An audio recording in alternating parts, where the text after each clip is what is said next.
Hey class, welcome back to Intro Psych. This is our last chapter of the Intro Psych King textbook. We are wrapping up sort of our broad discussion of health. Chapter 12, we looked at mental health, diagnosing various mental illnesses. And chapter 13, we looked at how we treat those illnesses. And now in chapter 14, we're going to look at the relationship between physical and mental health, sort of how those two intersect. In ways in which we can, take care of our bodies and take care of our minds to live a more healthier life. And I think this is one of my favorite chapters because there's a lot of just tangible stuff, a lot of things that you can take away from this chapter and apply in your own life and really, gain benefits from it. So it's a short chapter, but it's one of my favorite ones. So we're going to look at a specific branch of psychology called health psychology and behavioral medicine, the psychology behind making positive life changes, things that you can do for resources to enact some of those positive life changes, minimizing stress, looking at behavior in a positive way in terms of, okay, how does this affect my longevity, my lifespan, behaving as if your life depends on it. And then finally, looking at, what psychologists describe as how to live a good life.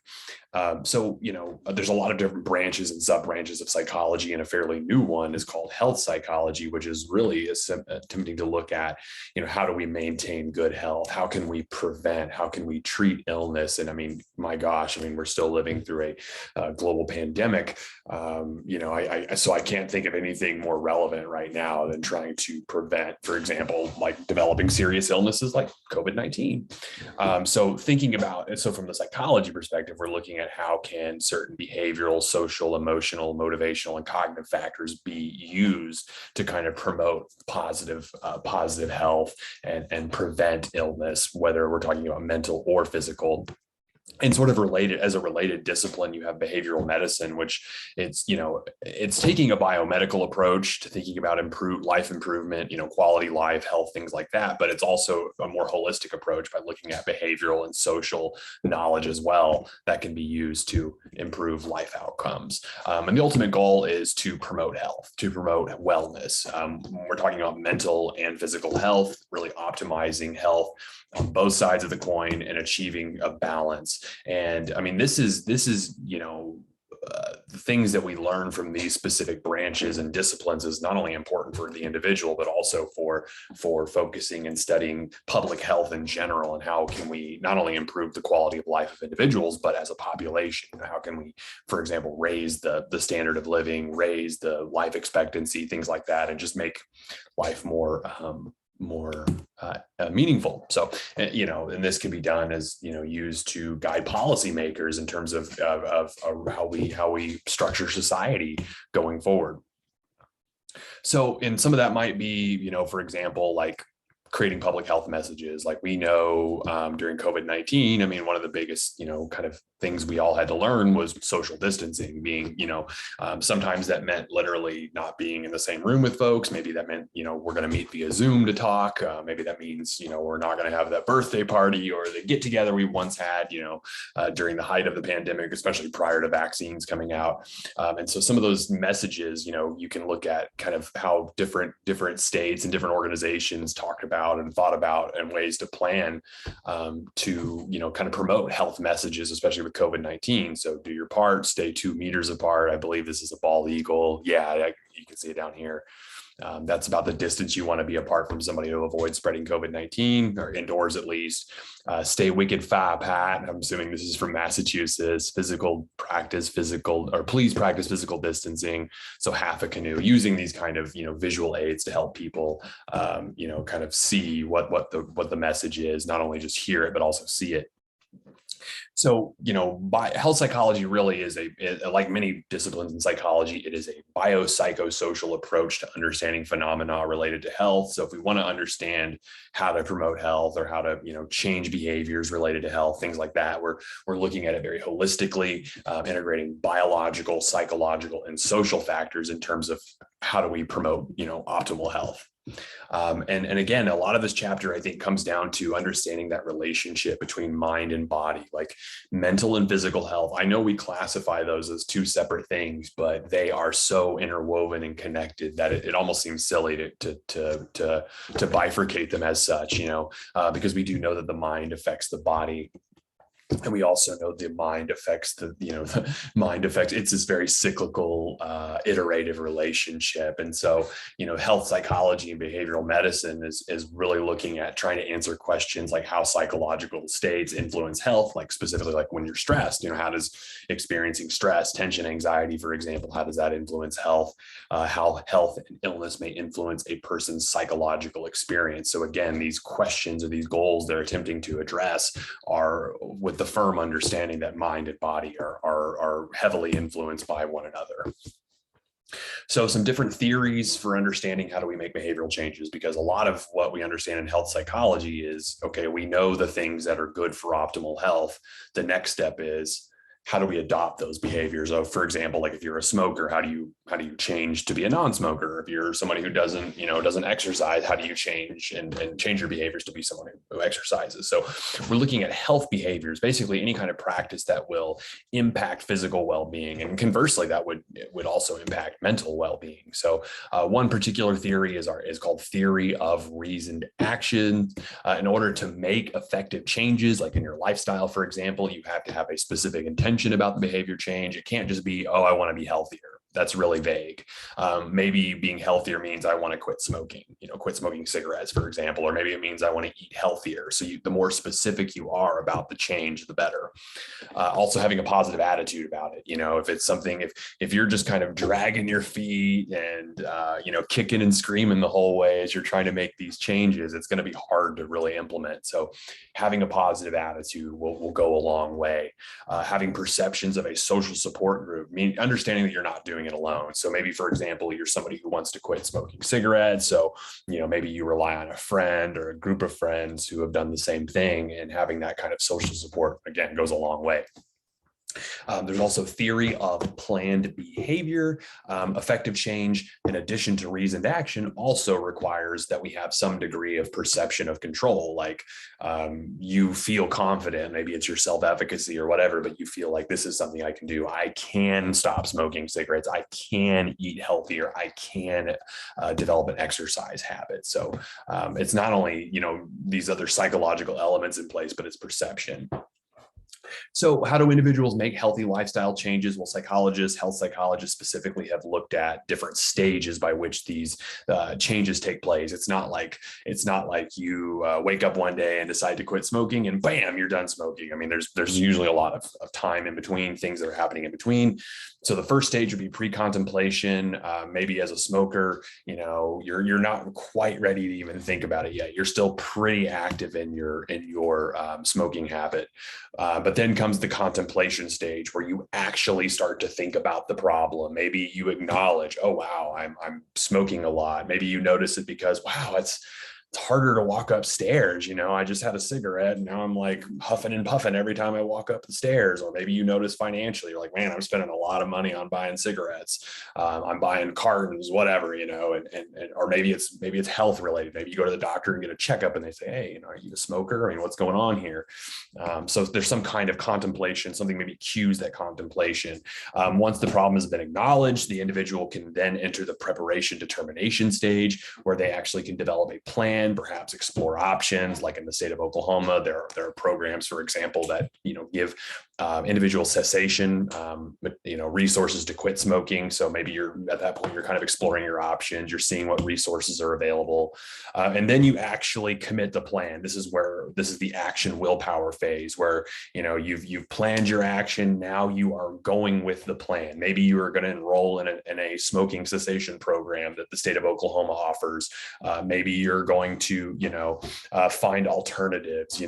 Maybe you're going to implement alternatives to smoking. So instead of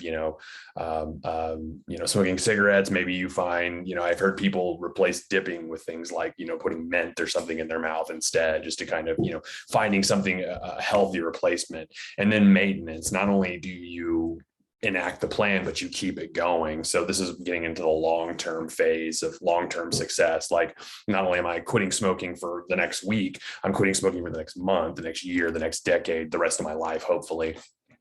And at this point, you're really avoiding relapse, which relapse happens. People sometimes, whether it's changing their diet, exercising, smoking cigarettes, whatever. Sometimes people will relapse, especially when you add stress into the equation. It is common, but does not necessarily equal failure. I think that's a really important.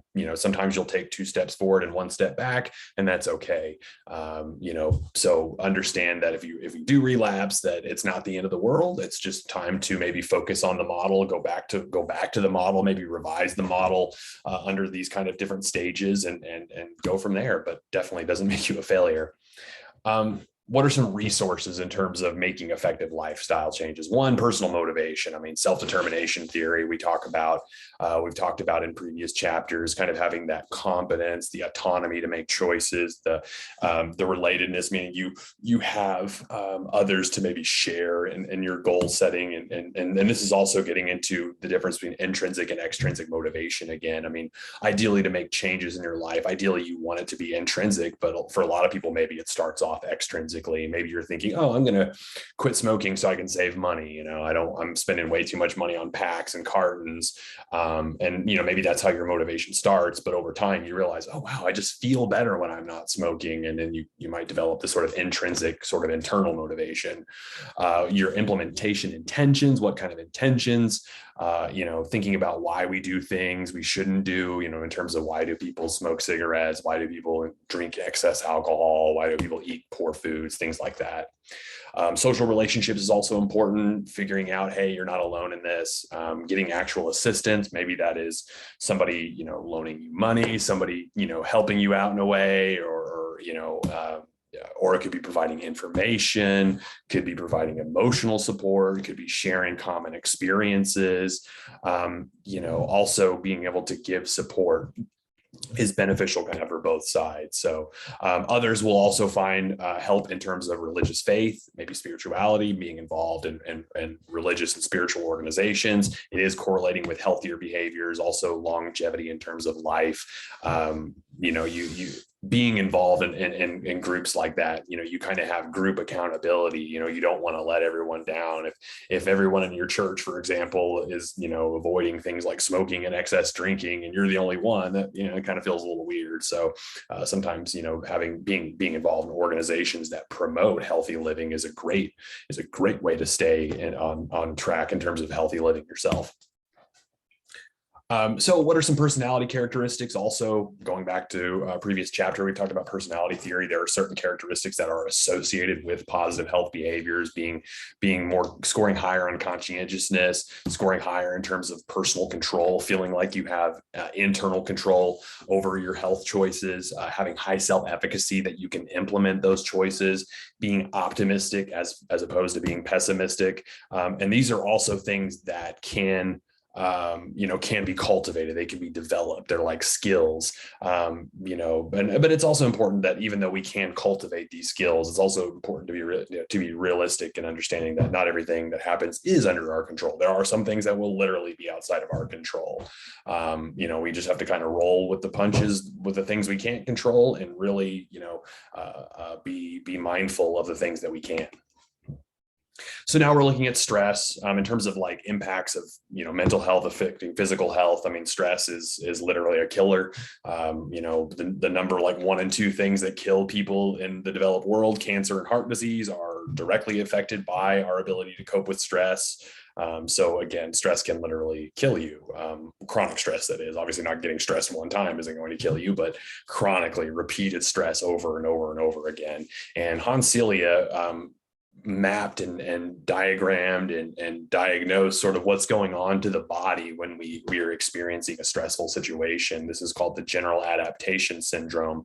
And basically, when we encounter a stressor of any sort, the body, physiologically speaking, goes into what is called the first stage, is the alarm stage. You're resisting the stress. You're sounding the alarms that, hey, there's stressors. Then you go into the resistance stage, where your body has literally mobilized its resources, especially in terms of immune system functioning, to fight off potential stressors.